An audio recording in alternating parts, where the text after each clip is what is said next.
بسم الله الرحمن الرحيم والصلاة والسلام على أشرف الأنبياء والمرسلين وعلى آله وصحبه أجمعين ولا حول ولا قوة إلا بالله العلي العظيم.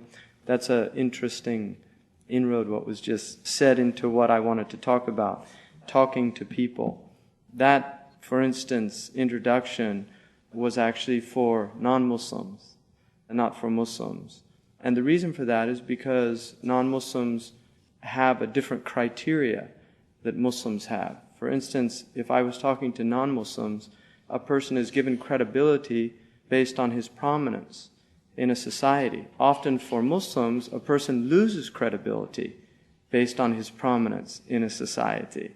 So these are very different ways of looking at a person. If somebody in the West met with a leader of a state, that would be seen as often a sign of credibility. In the Muslim world, it's actually often seen as a loss of credibility. And that is very important in understanding the psychology of the people that you're dealing with. The Prophet Muhammad ﷺ said, the best of kings are those who are at the doors of scholars, and the worst of scholars are those who are at the doors of kings. So it's actually, in the Islamic tradition, it's seen as a negative and not a plus. And that is, again, relates to criteria and how we assess things. So that was kind of an interesting side note. But what I wanted to talk about today was looking at two aspects of da'wah. Da'wah is misunderstood by many Muslims to include Muslims. The idea that we make da'wah to Muslims. There is no such thing as da'wah to Muslims if we use da'wah in the technical term that scholars use it in terms of calling people to Islam. Because Muslims are already Muslim, so they don't need to be invited to Islam. The term that is used for dealing with Muslims who are wayward and need to be reminded, and that includes the majority of us, is called Amr bin Ma'ruf and Nahi anil Munkar. It is commanding to good and forbidding evil, or forbidding what is wrong. And so that is what a Muslim does with another Muslim. That has conditions.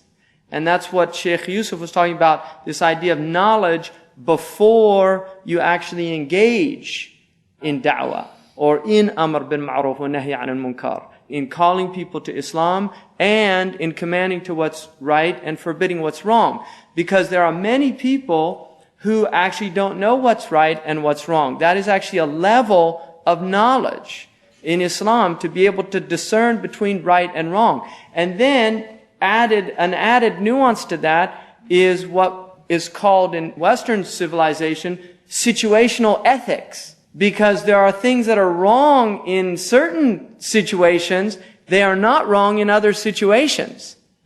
So we are not Kantian. If people are Kantian, if people have studied Western philosophy, they know about something called the categorical imperative, which is an ethical theory in Western society that to tell a lie is always wrong and in any situation. Well, that is not true in Islam. There are actually times when it's not only permissible to prevaricate, it's actually considered an obligation. And that would be, for instance, if a tyrant is trying to unjustly kill or persecute somebody, it's actually permitted for you to divert that tyrant away from that innocent person through a lie. And there are many examples of that can be looked at in the books of fiqh. But generally, lying is a heinous wrong in Islam. Now, one of the things about lying is it relates very much to da'wah. The Muslims, in many ways, before I get into that, what I want to talk about is two aspects of da'wah. Because I would say in many ways da'wah does apply to Muslims today. And the reason I would say that, there are many Muslims that have deviated so far from Islam that even at the basic rudimentary beliefs of Islam that make you a Muslim have been lost on many Muslims. So that in a more traditional period of time, many Muslims would actually be considered non-Muslims because of erroneous beliefs that they hold. Now, time is always taken into consideration, and that's something very important in the Sharia.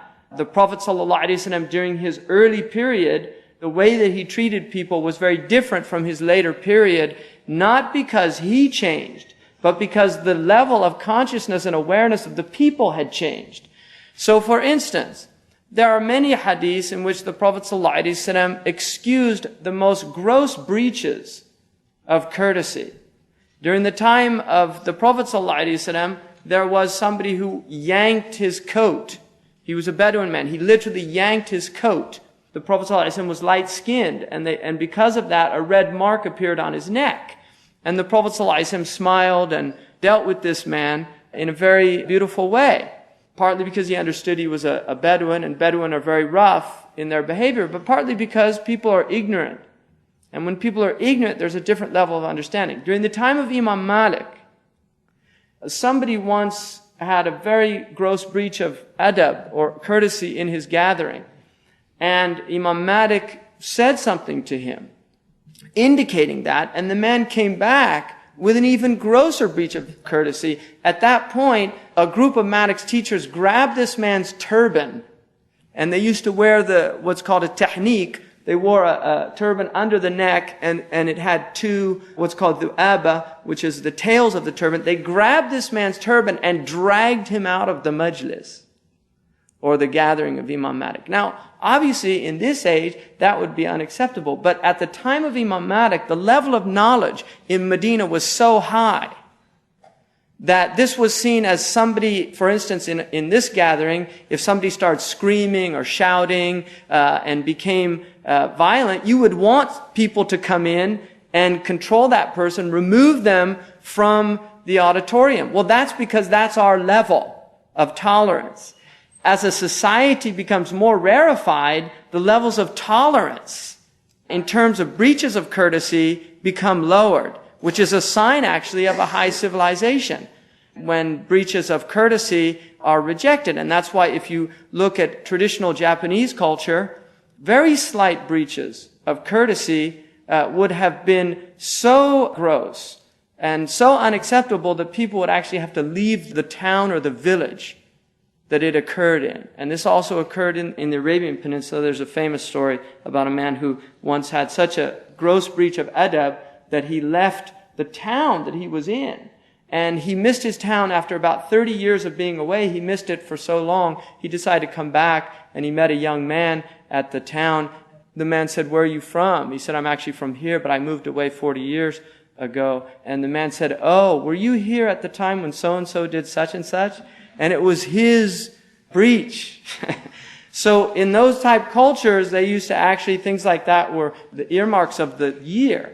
So Muslims today have distanced themselves so far from some basic teachings that to apply the same hadiths that we find in the sunnah of the Prophet ﷺ that relate to a later time now would be a gross injustice. And this is something that takes knowledge and discernment of understanding the situation, the level of the person that you're talking to, of who's in front of you. There are many people, they have tape recorders and they have pre-recorded messages that they're going to deliver. It doesn't matter who you are. Doesn't matter what your level of education is. This person who's a da'i will come and turn on the cassette that's in his brain, and then the same thing comes out. Then he wonders why he keeps getting the same responses from people. Because when you're dealing with a human being, you're dealing with a very complicated creature. Each human being is bringing with him or her an entire history. They're bringing with them their childhood. They're bringing with them their relationships with their parents, which is the first authoritarian experience. And some people have very traumatic experiences with their parents, which leads to a certain response to any type of authority that they see in the world. There are other people that had very dysfunctional family situations with siblings, with their uncles, with their aunts. There are people that are victims of incest. There are people that are victims of child abuse. There are people that witnessed their parents constantly fighting. There are people that were abandoned by their father. There are children that have no legitimacy. They don't even know who their father is, which is another type of trauma. There are people that were raised orphans. So each one of these human beings that you see out there has an entire biography. And if you don't take that into consideration when you're looking at a person, that this is a unique human being that has a unique experience of the world. And while as human beings, we have a common experience in the world in terms of being human, of being conscious, we have very particular experiences that give each one of us a nuanced perspective on the world. There are some people that the world has been a wonderful place since they got into it.